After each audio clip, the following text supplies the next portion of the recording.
নমস্কার বন্ধুরা, সবাইকে আমার ব্লগে স্বাগত। আশা করি আপনারা সবাই ভালো আছেন এবং সুস্থ আছেন। আপনাদের আশীর্বাদে আমি আপাতত ভালো আছি। তো আজকে চলে আসলাম একটি রান্নার রেসিপি নিয়ে। তো আজকে রান্না করব গাঠি কচু আলু দিয়ে কাতলা মাছের ঝোল। তো এই রান্নাটা কিভাবে তৈরি করছি তো চলুন দেখে নেওয়া যাক। মাছের ঝোলের জন্য আমি প্রথমে গাঠি আর আলুটাকে ভালো করে সেদ্ধ করে নেব। জল দিয়ে নিচ্ছি, এরপরে এতে দিয়ে দেবো লবণ যাতে ভালো মতো সেদ্ধ হয়। কাতলা মাছগুলোকে আমি আগে ভালো করে কেটে নুন হলুদ মাখিয়ে রেডি করে রেখেছি। এরপর এই মাছগুলোকে ভেজে নেব। কড়াই নিয়ে নিয়েছি, কড়াইতে দিয়ে দেবো সর্ষের তেল।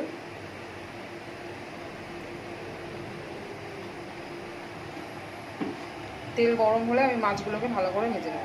তেল গরম হয়ে গেছে, এবার আমি একে একে মাছগুলো ভেজে নেব।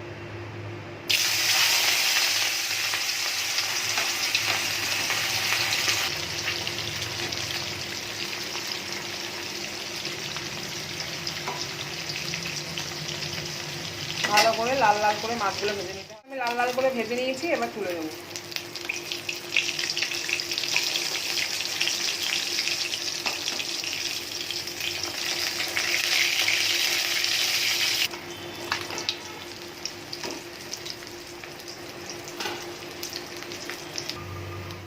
আমার ভাজা হয়ে গেছে, আমি তুলে নিয়েছি।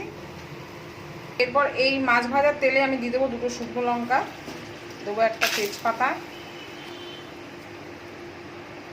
আর দেবো গোটা জিরে। এরপরে এর মধ্যে দিয়ে দেবো কেটে রাখা টমেটো।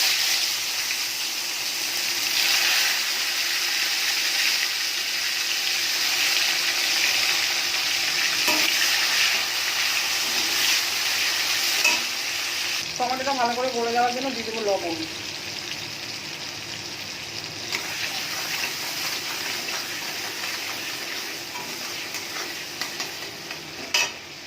এরপর এখানে আমি একটি মশলার পেস্ট তৈরি করে নেবো।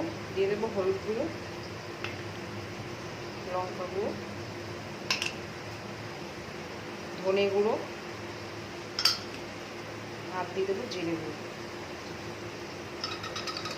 ভালো করে মিক্স করে নেবো।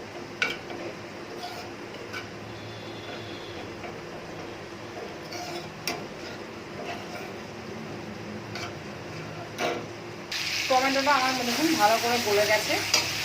এরপর আমি দিয়ে দেবো এতে আদা বাটা।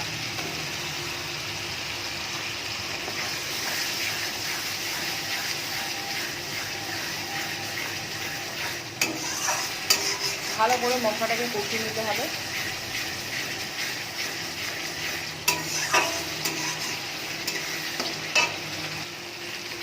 মশলাটা আমার ভালো করে ভাজা হয়ে গেছে। এরপর আমি পেস্ট করে রাখা মশলা এর মধ্যে দিয়ে দেবো।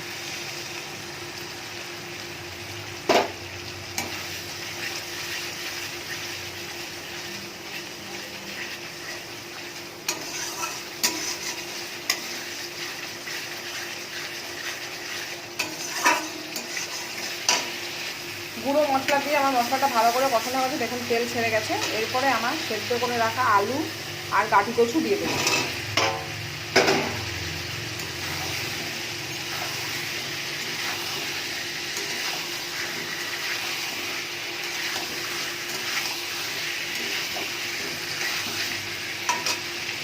উপর থেকে দিয়ে দেবো কটা চেরা কাঁচা লঙ্কা,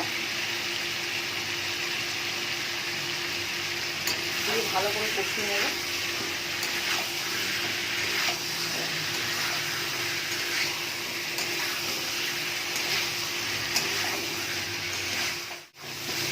কষানো হয়ে গেছে আমার গাঠি কচু এবং আলু দিয়ে। এরপরে দিয়ে দেবো পরিমাণ মতো জল।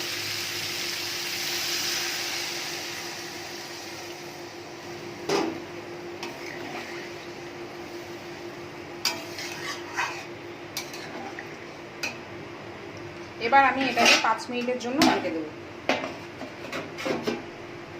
ফিরে আসছি 5 মিনিট পরে। এবার দেখে নেব।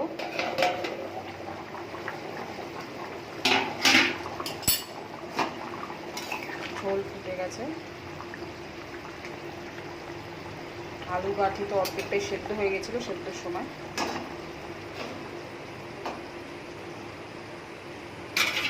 এরপরে ভেজে রাখা মাছগুলো এর মধ্যে আমি দিয়ে দেবো।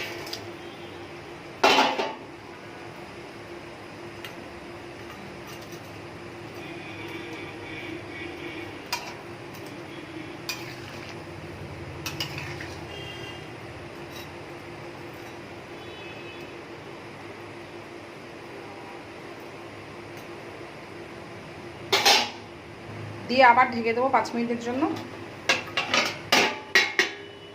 মিনিট পর দেখে নেব।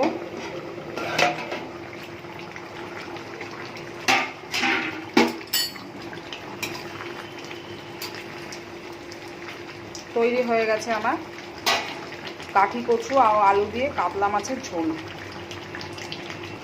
এরপরে নামানোর আগে আমি ধনে পাতা দিয়ে নামিয়ে নেব। তৈরি হয়ে গেছে আমার গাঠি কচু আলু দিয়ে কাতলা মাছের ঝোল। তো আজকে রেসিপিটা আপনাদের কেমন লাগলো অতি অবশ্যই কমেন্ট করে জানানো অনুরোধ রইল।